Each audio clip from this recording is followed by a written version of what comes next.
There's an opposing view to the Holocaust?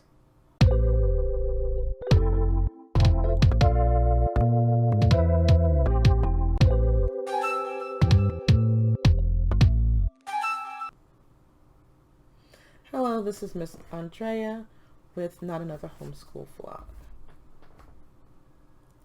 Southlake, Texas.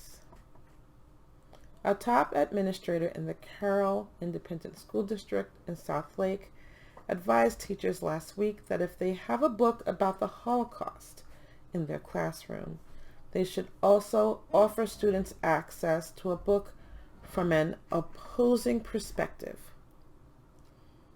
according to an audio recording obtained by NBC News.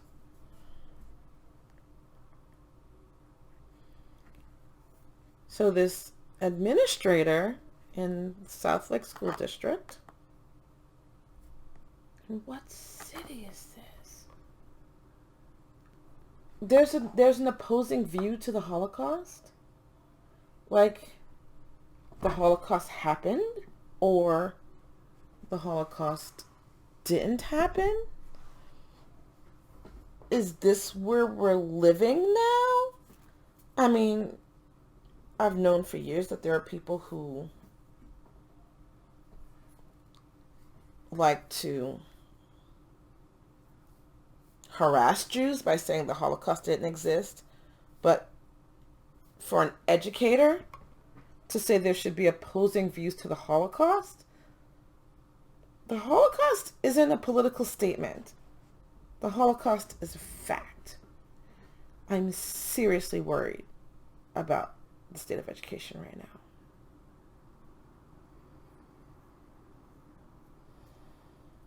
So she made the comment during a training session on which books teachers can have in classroom libraries. The training came 4 days after the Carroll School Board, responding to a parent's complaint, voted to reprimand a fourth grade teacher who had kept an anti-racism book in her classroom. We're referring to a Texas law that requires teachers to present multiple perspectives when discussing widely debated and currently controversial issues. And make sure that if you have a book on the Holocaust, that you have one that has an opposing, that has other perspectives. How do you oppose the Holocaust? One teacher said in response. Believe me, Petty said, that's come up.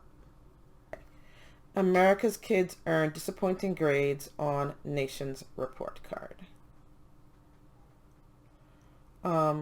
Math and reading scores for 9-year-old students in the U.S. are flat since 2012, while those of 13-year-olds declined dramatically, representing the first major drops in subjects since the National Assessment Educational Process began tracking long-term academic achievement trends in the 1970s. While average scores have improved significantly in reading and math for both age groups since the tests were first administered, with the greatest gains experienced by Black and Hispanic students. That's good news. None of these results are impressive. All of these results are concerning, but the math results were particularly daunting, particularly for 13-year-olds, she said. The NAEP, also known as the Nation's Report Card, is the largest continuing and nationally representative assessment of what students know and can do in subjects like math, reading, science, U.S. history, civics, and geography. Its long-term trends exam is administered every 8 years in math and reading only. Who are they giving them to? And reports results nationally by age as opposed to the other NAEP exams, which are administered every 3 years, and report results by grade level and broken out by state and city. I've never seen any test that was given every 8 years. Who are they giving them to? For example, reading scores among the lowest performing students, those in the 10th percentile, declined among 9 to 13-year-olds compared to 2012. And math scores declined among 9-year-olds at the 10th and 25th percentiles. Okay. And among 13-year-olds in the 10th, 25th, and 15th percentiles. There was no significant changes among high performing students in either age group. So kids doing poorly are doing worse, is what they're saying. So all the things they're doing to help failing students is failing. Yeah. Majority of Virginia parents want a say in their kids' education. Fox News poll finds. All right, I'm not staying on this page long. This is foxnews.com. A strong majority of Virginia parents want to tell schools what to teach their children amid high-profile controversies over transgender policies and critical race theory in state schools. This is very clickbaitish.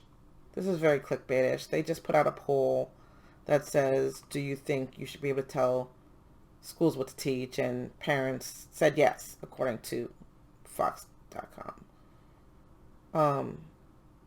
No one's saying that they want to come in and choose curriculum and stuff like that. Next. Florida is short more than 5,000 teachers, education group says. The pandemic and low pay are to blame. Duh. Florida's teacher shortage has worsened since the start of the school year, with vacancies for teachers surging more than 5,000, according to updated data from the Florida Education Association. There are also more than 4,000 openings for other school staff positions. These numbers and trends are an alarm bell going off for our public schools, and state officials need to start listening. Educators have made clear why they're leaving our schools, and young people will readily share why they don't want to pursue an education career. As someone currently getting her master's degree in education, what they're teaching is even telling me, and I discussed this in my last video, that I need to tread lightly because it's more touchy-feely than numbers-based, and from what we just read, that's not working. The U.S. Education Department recently repaid a group of Florida school board members whose resalaries had been withheld for implementing mask mandates in defiance of the governor's executive order that parents, not school officials, decide how to protect their children in the pandemic. And last month, the department's civil rights enforcement arm said it was opening an investigation into whether the Florida Education Department may be preventing school districts in the state from considering or meeting the needs of students with disabilities with the mask mandate ban. Look, COVID's not over. And I have scars on my face from wearing the mask. Because it's causing acne and I'm picking with it. But I'm not even going into that. Right now it's brutal, teacher says. The number of teacher vacancies as of August 2021 was a more than 67% increase from August 2020. That's bad. What are they doing with the students? We are now 2 months into the school year, and by this point those numbers typically drop significantly. However, this year is different.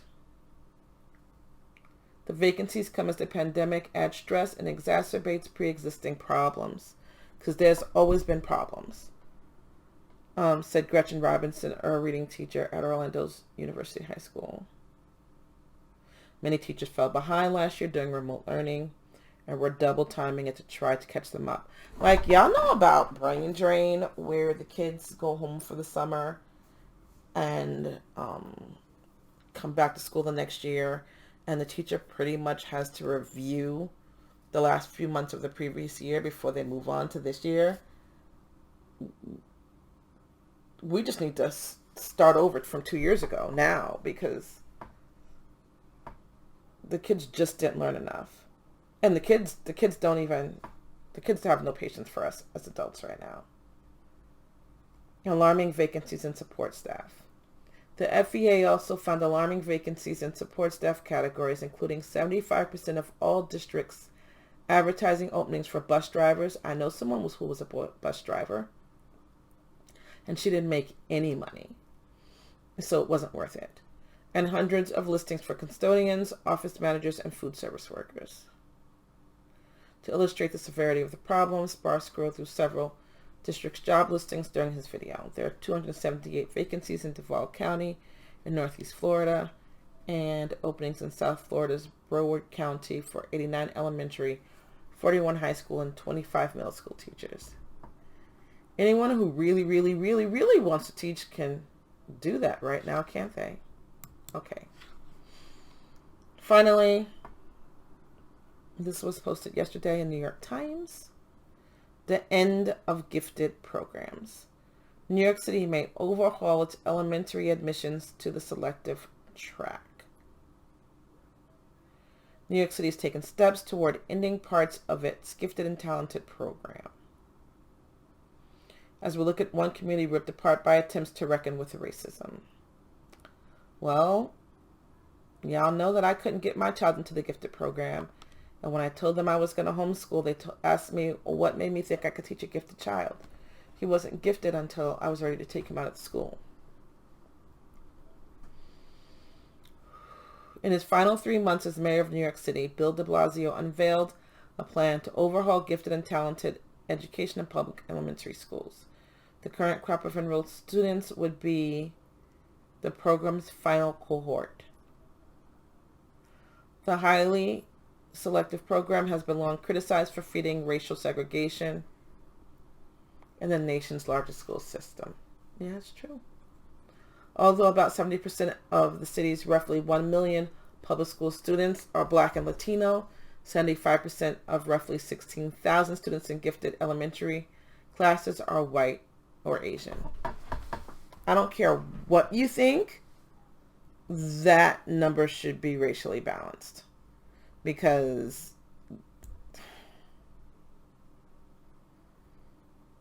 they're known for funneling Black kids into special ed. And they're certainly not looking at the gifted ones and putting them with the other gifted students. To enroll kindergarten students used to take a screening test. Parents often paid tutors to prepare their kids, but the city's advisory board refused to renew the exam last year. De Blasio's plan would permanently end the kindergarten test. The era of judging four-year-olds based on a single test is over. Okay, I'm not mad. Instead, de Blasio proposed retraining teachers to accommodate kindergarten students who needed accelerated learning, which could cost tens of millions of dollars. Are we mad? Are we mad? In lieu of a gifted and talented track for kindergartners, the city would also evaluate all rising third graders using teacher feedback to determine whether they need higher level instruction in specific subject areas. Honestly, I don't trust this either. Some families and elected officials, often in wealthy and predominantly white neighborhoods, strongly support keeping aspects of the current gifted system. Of course, because they can pay for the test. They can pay for the tutoring and get their kids on the leg up. Gifted and talented classes are a crucial step toward enrolling competitive middle and high schools. And many parents, including Black and Latino ones, have sought out programs as a way to set their children up for success.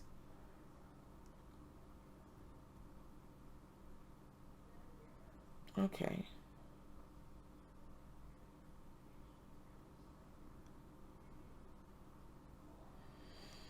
So that's what's going on in school this week. I'm disturbed. I'm disturbed because every day when I open my Facebook, I'm on several, at least 3 homeschool message groups. And every day there are at least a half dozen people talking about, pulled my kids out, how do I homeschool? Pulled my kids out, how do I homeschool? Education, as we know, is dying. And people are running around in circles. And it's not getting any better. It's getting worse day by day. I believe in public education. I went to public high school. I believe in private education. I went to Catholic school. I believe in homeschooling. I homeschooled my children and I run a homeschool program. Right now, all of our kids are struggling. There are things going on in society right now that have these kids dealing with anxiety and just the plain I don't want us. Like, they just don't want to do the work right now. And sitting them in front of busy work, click this, read that, click this, read that, are just these half-cocked lessons is not doing anything for kids. And I can't even pretend to know what the answer is, but I feel like we might need to strip everything down and just take it to reading, writing, and arithmetic until we get our crap together as adults. Because with that foundation, kids can then go and learn on their own. Of course, that only works up to a certain grade, right? Because colleges aren't gonna...